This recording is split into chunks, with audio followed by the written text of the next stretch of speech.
Wrokdown. Good evening, I'm Wendy Stapleton and welcome to Wrokdown. The Seekers were the most famous and well-loved group to ever come out of Australia, comprising of four wonderful voices.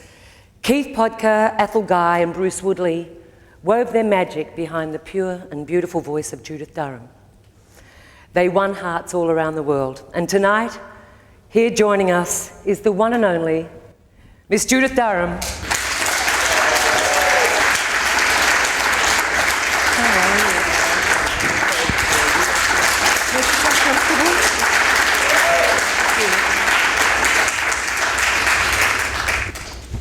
You comfy? I am. This is beautiful. Good. Thank you so much for coming on the show. It's very exciting doing a show now with a live audience, and I've just finished reading your book. It's a wonderful read, and it explains a lot of things that I guess a lot of fans were left wondering what happened here, what happened there. Get the book; it's worth it. It's called. It was originally called Colours of My Life. Graham Simpson is the author, and he knows my life absolutely backwards because he's been a fan for since he was a child, really. So he wrote it, and he had a lot of the facts that I couldn't remember. Colours of My Life, the Judith Durham story, and then it was put out. It has been in its 6th edition because it was put out by Virgin Books in the UK as Judith Durham story, Colours of My Life. So we have some on the website, but at the moment it's not in publication. But definitely JudithDurham.com if you want to have a little read.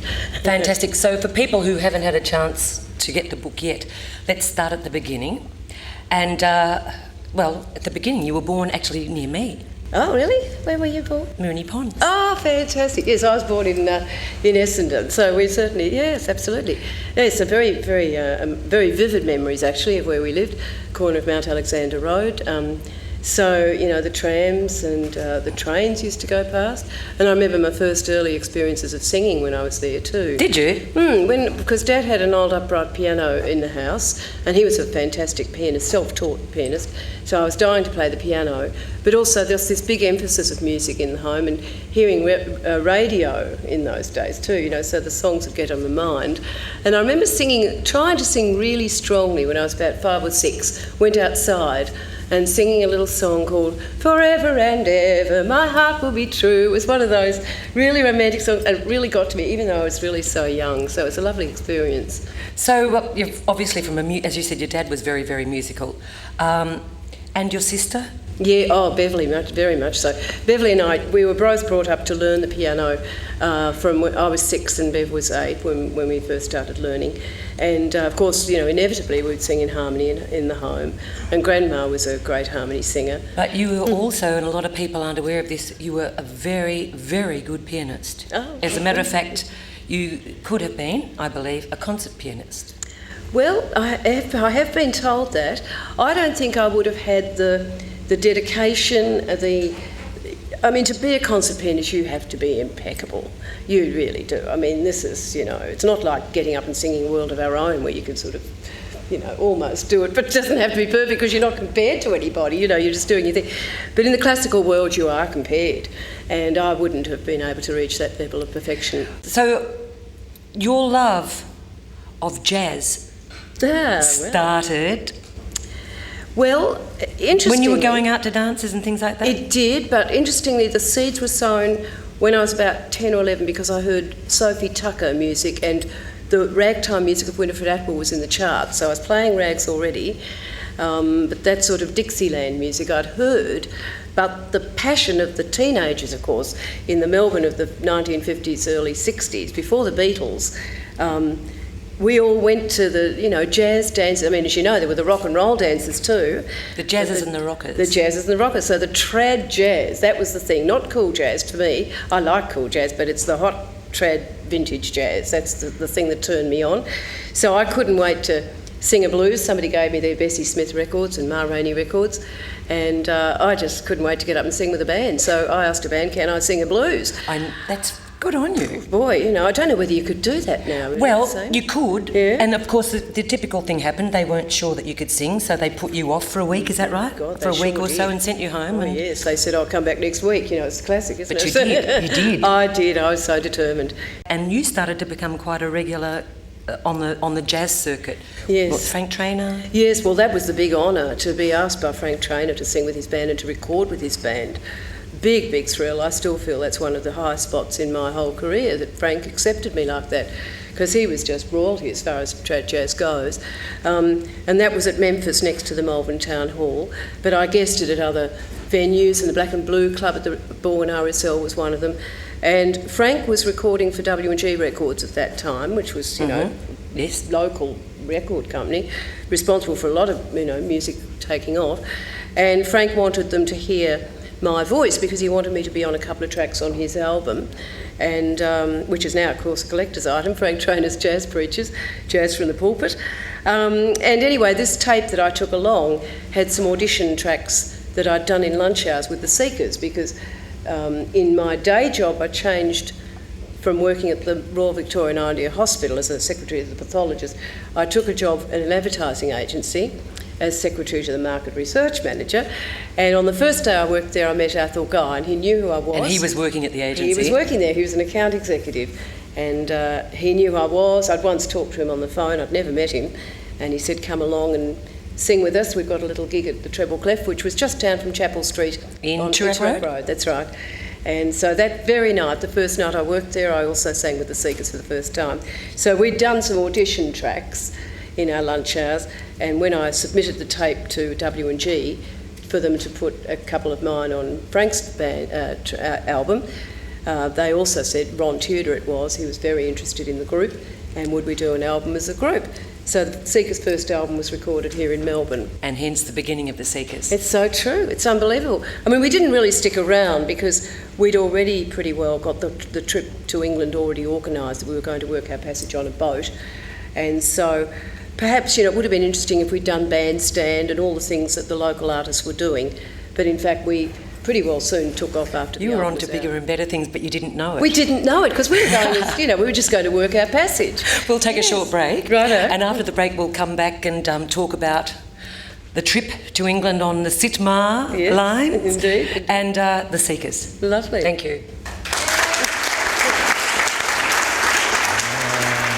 Down. Welcome back to Wrokdown. My special guest this evening is the one and only Judith Durham. Thank you. Thank you. So we left off, you're taking off with the Seekers on a Sitmar cruise, Yes. supposedly for 10 weeks. Yeah, that's To right. London. And my parents were so trusting when you think about it, 3 red-blooded, beautiful-looking guys, and off I went with them. I mean, How old were you? I was 20. Yeah, I mean, You're a baby. I felt unworthy, to be quite honest. I knew I sang well, but I couldn't understand why they didn't want a really beautiful girl with them if they were going to have a girl with them. Isn't that funny? Really true. Now that is looking for a compliment if ever I heard one. No, it's not. No, I had a big weight problem and I felt very self-conscious. And in fact, I'd planned to go to England, but I always thought I needed to be slimmer before I went to England. So isn't it funny? I've learned a big lesson in life, you know, that people accept you as you are. It doesn't matter what you look like, really. And it doesn't matter what you think you look like either. If people, you know, if you smile and do the right thing... Do the right thing. People respond to you, and I, you know, thank goodness I didn't wait till I was slim, because if I'd waited till I was slim, I would have thought maybe I was accepted because I was slim, you know, that would have been silly. But when we arrived in England, the boys had sent our tapes ahead, and the agent who'd been looking at them realised we had something unique, and the second day we were there, we hadn't even got the instruments off the ship, and they had us on the Current Affairs program that night on the BBC. It was amazing. It It was is. It's really, everything just actually fell into place, didn't Look, it? you couldn't write it. People wouldn't believe the story if it was, you know, it's just, you know... It was meant to be. Yes. As you said, that you were very young. I mean, 20, 21, 22, you're still a baby, really. Yes, yes. How were you handling this in your private life? Well, I was a little bit of state of conflict because when I'd left home, I didn't expect to be leaving home for a long time. And that was hard for me to know what to do, how to sort of come to terms with it in my mind, because I knew leaving mum, you know, it was a big thing. Australians, even though that was a huge thing, still didn't really have any idea of how big you really were in England and America, because Georgie Girl broke you into the States, didn't it? It did. I think the telling point was when we had a number one with Georgie Girl, and Sydney finally accepted us. Up till that point, we'd been a little bit like, well, we're a Melbourne group, even though we were internationally famous.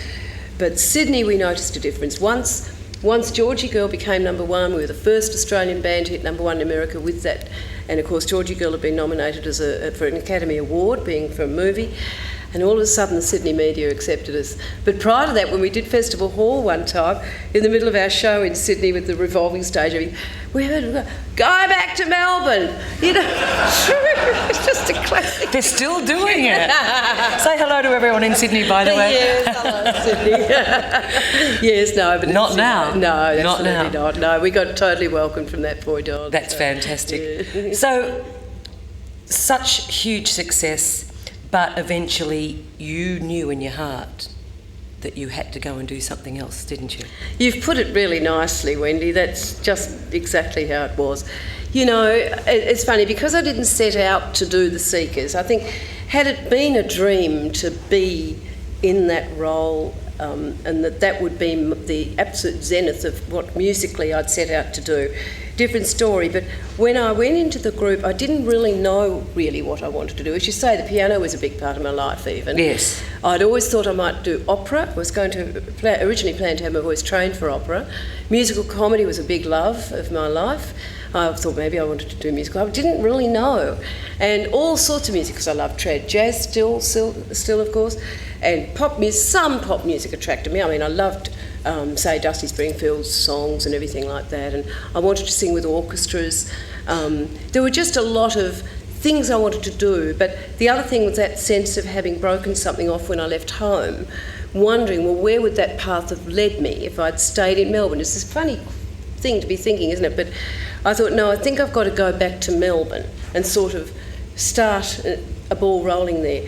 And so I gave the boys 6 months' notice, and it took a lot of courage because you know, naturally it was very secure to be in that situation. Mm-hmm. I felt very in a cocoon there with the boys. They all, you know, everybody was so lovely to me, and of course it was like a good job when you think about it. It was a really good job. Yeah. And the fans were just beautiful, but I had no idea. I just can't believe that I absolutely didn't understand what a shock it would be to the public. I thought everybody would just think, oh yes, well of course, you know, the group's been together for 4 years, and well of course people there's a change. But it was just devastating for the fans, and even today people haven't got over that level of grief. That's why they have to read the book. Yeah. We'll take a short break. Yes. And after that we're going to come back, and I want to talk to you about what you've been doing today and what happened. You had a big, big change in your life after you left the Seekers. Yes, we'll be back soon. Lovely. Wrokdown.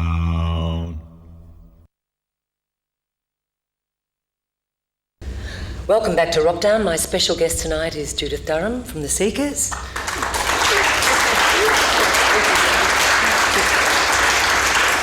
Well, I didn't need to really say from the Seekers, from everywhere at the moment. It's a bit that way, yes. I've been given marvellous opportunities in the media lately. I was behind the scenes quite a bit for about 3 years, from when I came back from an English tour in 2003 until 2006, when I had a request to perform with Daniel Johns on a Silverchair bonus track on their album, for the Straight Lines album. So that kind of got me thinking, oh, maybe I should be doing something, you know, in public. We've just come back from you leaving the Seekers, finally leaving the Seekers, and of course the world in shock. And not understanding at all yes. what had happened. No. A lot of stories were saying, we had a dissension amongst the group, which was absolutely most groups do. Yes, well, really? No, we never did. No, we were very much. Isn't that family. wonderful? And indeed, I decided to do a Channel 9 special and a tour of New Zealand were the first two things. And I asked a musician to rehearse with me, who I'd met on the last tour of the Seekers, who was Ron Edgeworth. That was a big step to take for me, shy little me, and to my absolute thrill and amazement, he came because he wanted to come to Australia, and he did a big list of fors and againsts and all the reasons to come to Australia, because he had many Were you gigs. one of them? Not at all. No. He had more reasons to stay in England. He was a very highly respected musician, and he'd recorded and toured the Alexis Corner All-Stars, and he was freelancing a lot, and he had fantastic, just immense talent. And but he wanted to sort of see Australia and whatnot, and I offered him 2 months' work. I guaranteed him 2 months' work. And anyway, he came. And, Look at your face. Oh, Ron was the light of my Your soulmate. life. Yeah. You found your soulmate. Oh, just, yes. I mean, he just completed me in every way. You took on vegetarianism? Although I'd never ever dreamt of becoming a vegetarian, it was always this thing of trying to be slim. And one of the earliest conversations Ron and I had, he came into my dressing room right at a time when I had some fish and chips in the dressing room. And he came in with a health book by Dr. Paul Bragg. He said, "Oh, I've just come in to read you this. I've got these fish and chips there." Anyway, he was a big advocate of Dr. Paul Bragg, whose vinegar is still around, by the way, Bragg cider vinegar, if you see it in a health food shop. And he was fasting one day a week, and he was totally vegetarian by then, absolutely on health foods, wouldn't have eaten a skerrick of white sugar. Anyway, he didn't think I would become a vegetarian. He didn't set out to convert me at all. But I just was avidly interested, and I thought, well, if I give up steak, that means I can have a piece of cake, you see, adding up all the... With no flour and eggs, of course. Well, this is it, yes. But anyway, so this was what got me into it. Then eventually something presented itself to reform the Seekers. Yes, well, look, there'd been lots of requests. I can imagine. Yes, there had. I mean, at one stage we actually had an offer for $2 million to reform. $2 million, you know, and I just thought, I can't do this because it would have meant... I could have. But as I say, we didn't have any money. This is the joke. We'd lost all the money, but still the offer for $2 million. I thought, I can't do this because I was so happy doing what I was doing with Ron. And to have gone back into the Seekers at that time, it would have just changed everything. So eventually what did change your mind? Somebody actually wrote to me and said, John Lennon was killed, what if one of you dies? And the Seekers couldn't ever do it again. But I knew why I was doing it. I was doing it for the fans. That was the main reason to do it for the fans. Yes. Now also, around about the same time, you discovered that Ron was sick. He was. That was just really, the timing was ridiculous because obviously we didn't know why he had certain symptoms. It was really strange. He was having a bit of difficulty speaking, he had problems with the thumb and a bit of difficulty walking. And they hadn't really been able to give him a diagnosis. But I'd already got together with the boys and we'd already talked about the fact the tour was going to happen. We'd already started the ball rolling with 2 new recordings taking place. And we were thinking, what is this? They thought it might be motor neurone disease, which was obviously a terminal illness Ron would have if this is what it was going to be decided on. So 3 months later, which was towards the end of the year, and by then we'd done the recordings and the tour was announced, he was given this diagnosis. And the thought, oh goodness, I'm going to go off around the world with the Seekers or even around Australia, it was a really hard thing to think, what do I do? My heart was still with Ron, you know. So, but he said, absolutely, you must do what's right for your career. I want you to do what's right for your career. He was 100% about that. And indeed, he came along to the Seekers concerts and he loved them. He really, really enjoyed the fact the reunion was taking place. So in the end, it was probably a blessing because if I'd stayed at home and looked after him, he would have had a sense of guilt that he'd stopped all that happening. We're going to actually take the show out with a copy of, or with a film clip of the Dance Australia Fair. Oh, good. Your new lyrics. So what prompted you to write new, I mean, apart from Girt by Sea? It was Girt by Sea. Was that it? Yeah, it does it to everybody. Yeah, there's not so much unrest about it at the moment as when I very first started working on the idea of it. I think people have come to love Girt by Sea and they've come to accept the fact that our lyrics are sort of something from another era. We just sing it and love it, you know, it's one of those things, isn't it? But nevertheless, there are a lot of people who don't sing it at all and won't sing it, which is very interesting to find this out. Well, you've done an amazing job and you are an inspiration. Would you please thank Judith Durham? And we're going to take you out with your version of Advance Australia Fair. Thank you very much. Good night.